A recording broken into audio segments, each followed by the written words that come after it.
That middle segment of this episode of Denki-gai, the black and white tone and atmosphere is something I would see from the early 1900s, and then you see the, no voice acting, you just see the emotions in the characters' faces.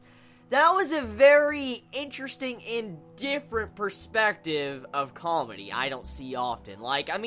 I've seen it done before. It's nothing new, of course. It's nothing radical. But, in terms of anime, I barely see comedy used like that. So, I will give Denki-gai a clap for actually using comedy that's not used that much. Because the entire silent scene was just using some form of music, and you just see how one of our main male characters, Sumire, is just walking through the rain. He's trying to take care for a cat. He's trying to give it food. He's trying to help everybody out around him, and how it's all silent and stuff. It was a really interesting scene. I normally have never seen those type of scenes in anime, and the way it was portrayed, honestly, it was really entertaining. This is a very interesting take on comedy, and I wonder if anime is actually going to start trying more stuff like this, because you could definitely probably spice up scenes like this and make it a lot better. But for the most part, I personally believe that the middle segment of this episode was my favorite because of how unique it was. Like I said, it's nothing original, but it's unique when it comes in terms of anime, and I love the way it was displayed with Sumire, going from helping everybody else. He was helping out Foo Girl. He was, putting a shirt on top of her, and I love the shirt's name, Big Boobs. Big fucking boobs, dude. Foo Girl's wearing a shirt that said big boobs, and she was on top of Sumire's freaking shoulders, and his shirt was over his head. Yeah, he was just walking with a fucking umbrella. That right there is just creepy as hell. Instantly, if you were to walk down the street like that, you would get arrested. You would get fucking arrested, especially the way Foo Girl looked, and the way Sumire looked.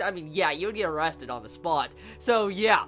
This episode, middle section, was just pretty freaking funny. I love Sumire's character. Every time he has a segment for himself, usually I am enjoying the episode a lot. Because Foo Girl and Sumire are definitely holding this show up in my eyes. Because they both have a really good, consistent comedy that is to my liking. But of course, there will be some that enjoyed the first and third segment of this episode a lot more than the second segment. So let's get into the other segments. So the first segment focuses on fan service comedy. I have seen this a lot, so it's nothing really original in my eyes, and I've seen this demonstrated a lot in all sorts of comedy anime that focus on someone that is a mangaka. I've seen this a lot.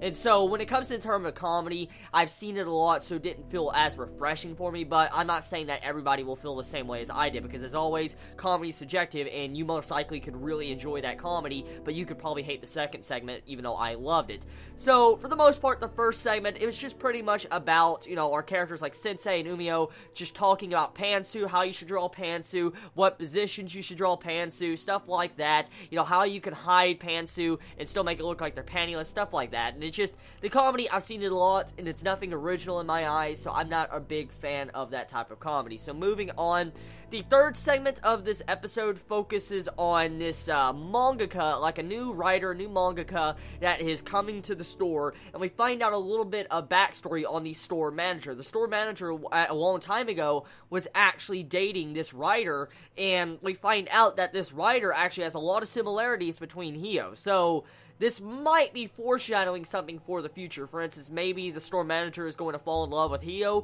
or maybe that writer is going to fall back in love with, the store manager. But either way, the episode for the most part was really enjoyable, and I liked the comedy. Even though I didn't like the first segment that much, it was still a good episode, and I enjoyed it. It gave me a laugh, it gave me a chuckle, and I was entertained for the majority of the entire episode.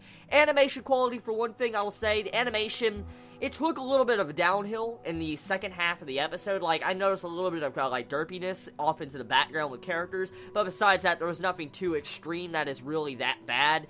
Music-wise, music was really nice, and I like the way it suited the overall atmosphere of the episode, especially the music in the second segment, that definitely fucking suited. So I guess this is going to conclude my Denki-gai review. Tell me your thoughts in the comments below, how you felt about this week's episode. What was your favorite segment? What was your favorite, comedy point of this episode? Did you like the first segment more? Did you like the second segment? Or did you like the third segment? Let me know in the comments below. I love you all so much. You have a wonderful day or night wherever you live. Please be safe. Chibi out.